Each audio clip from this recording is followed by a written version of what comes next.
Why is it so hard to let go of our negative conditioning and limiting personalities? I mean, think about it. These are things that make us feel heavy, uncomfortable, things that cause problems in our lives. Shouldn't it be easy to just drop them?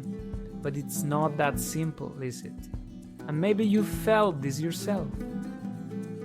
Maybe you've tried to let go of an old habit or a painful memory, something you know doesn't serve you anymore, and yet it clings to you. So why does this happen? Why are these things so sticky? Well, let's start with an example. If you have something you don't need, say an old broken item or food that's gone bad, letting it go is simple, right? You just throw it away, done. But what if you're attached to that thing? What if it's your favorite mug, or a gift from someone special, or a photo that reminds you of a beautiful time in your life? Then suddenly it's not so easy because you care about it. You have a connection to it. It's because a part of us is actually connected to them. A part of us, in a strange way, actually loves them. I know that might sound odd, but stay with me. When I say love, I don't mean that we're romantically attached to our fears or our pain. It's more that we're identified with them. These parts of us, our fears, our weaknesses, our painful memories, have been with us for so long. They've become part of who we think we are. Imagine someone who has dressed a certain way their whole life. Let's say they always wear elegant, formal clothes. Over time, that style becomes part of how they see themselves. It's not just clothing anymore. It's a reflection of their identity. Someone classy, someone put together. Now, imagine telling that person they need to switch to a totally different style, like a casual, bohemian look. You might think it's just clothes, right? Just fabric. But to them, it feels like giving up a piece of themselves. They'd have to start seeing themselves differently. They'd have to let go of who they thought they were. And it's the same with our limitations and fears.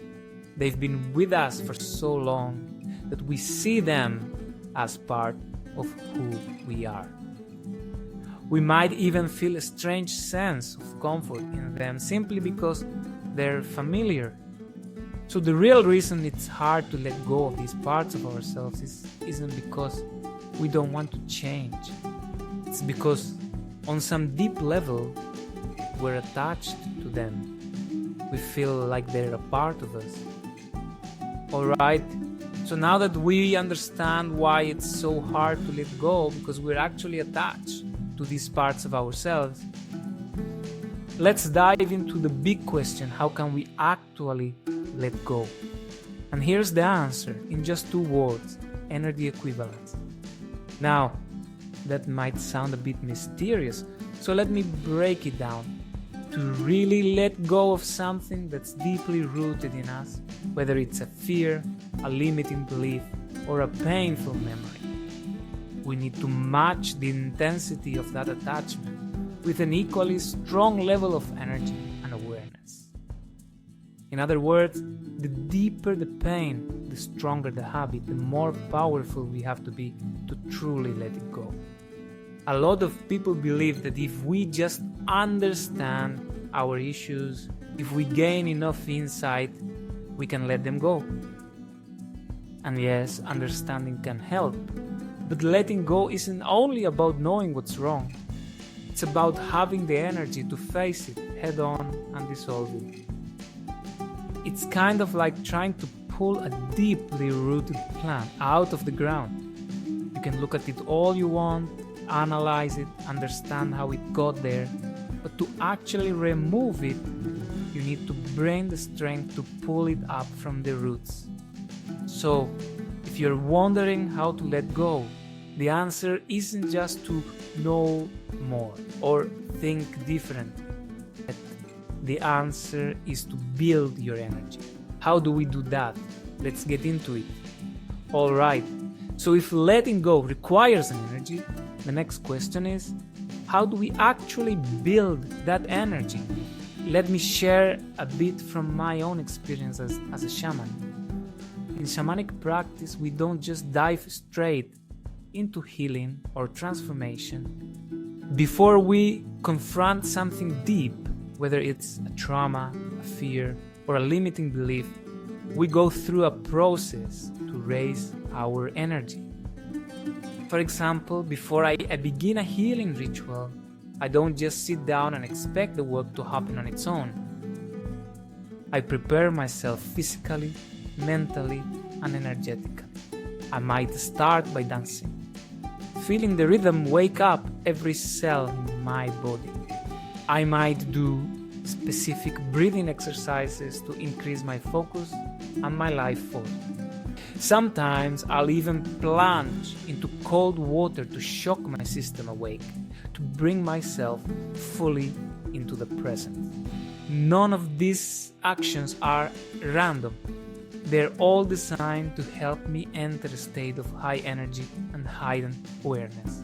Because I know that to truly go deep into my own consciousness or into someone else's pain, I need to be empowered. I need to bring a level of intensity that matches whatever I'm trying to transform. Shamans have been using these practices for centuries, and for good reason.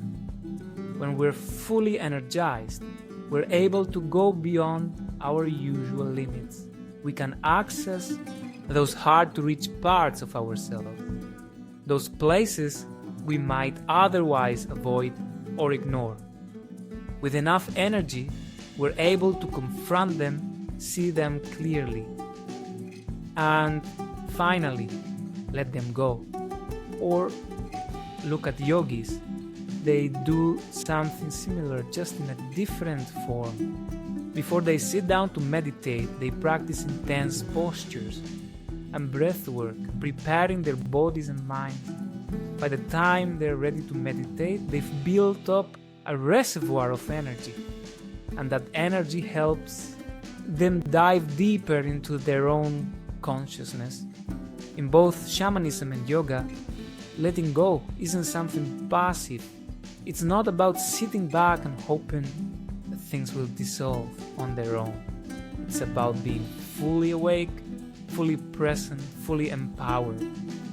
Because here's the truth, letting go requires that we actually feel the root of our pain, our fear, or our limiting belief.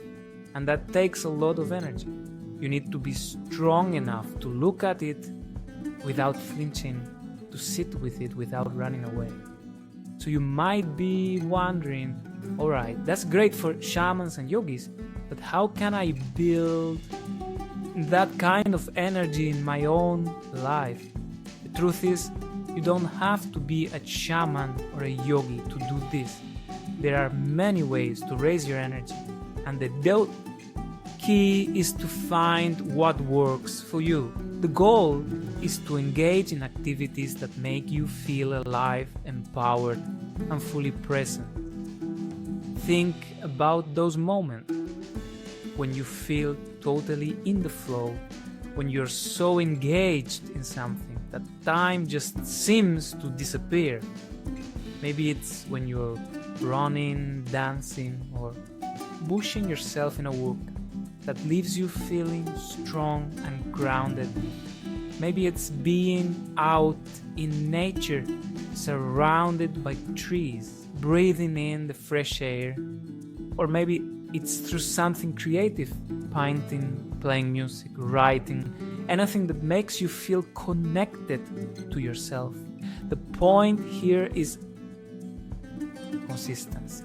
When you regularly do things that energize you and connect you to your inner strength, you're preparing yourself to face those deeper, challenging parts of you. Over time, you'll find that when it comes time to confront a fear or release an old habit, you'll have the energy and focus to actually do it, and it doesn't have to be complicated. Even small practices like deep breathing exercises, cold showers, or mindful movement can make a huge difference. The key is to build a routine that makes you feel strong, awake, and centered. Remember, letting go is a process. It's not something that happens overnight. But the more empowered you feel in your day-to-day life, the more you'll be able to naturally release those old attachments when the moment is right. So start experimenting. Find the activities that make you feel alive and powerful. This is your path to empowerment. And as you walk it, you'll notice that letting go starts to happen almost naturally as a byproduct of living a more energized, authentic life. So here's the bottom line. Letting go isn't something that happened in an instant. It's not about flipping a switch or fixing yourself overnight. Letting go is a journey, a process of gradually building up the energy, awareness, and courage to release what no longer serves you. And here's the beautiful part. This journey isn't just about getting rid of your fears, pain, or limiting beliefs. It's about discovering yourself. Every step you take to empower yourself, every new habit you build that brings you energy and strength is a step closer to becoming the person you're truly meant to be. So don't rush it. Don't judge yourself if things don't change right away. Be patient, be kind to yourself, and trust the process. Remember, the deeper the wound or the stronger the habit, the more energy and time it takes to let it go. And that's okay. Focus on what makes you feel alive. Do things that empower you, that make you feel connected and energized. As you build that strength, you'll find that the things that once held you back start to lose their grip almost naturally. It might even happen so gradually that one day you will look back and realize that those old fears or attachments just aren't there anymore. It's to embrace the journey. This is your path to freedom, to authenticity, to living a life that feels truly aligned with who you are. Trust that each small step is bringing you closer to the peace and freedom you're looking for. Enjoy the journey, and remember, you're exactly where you need to be.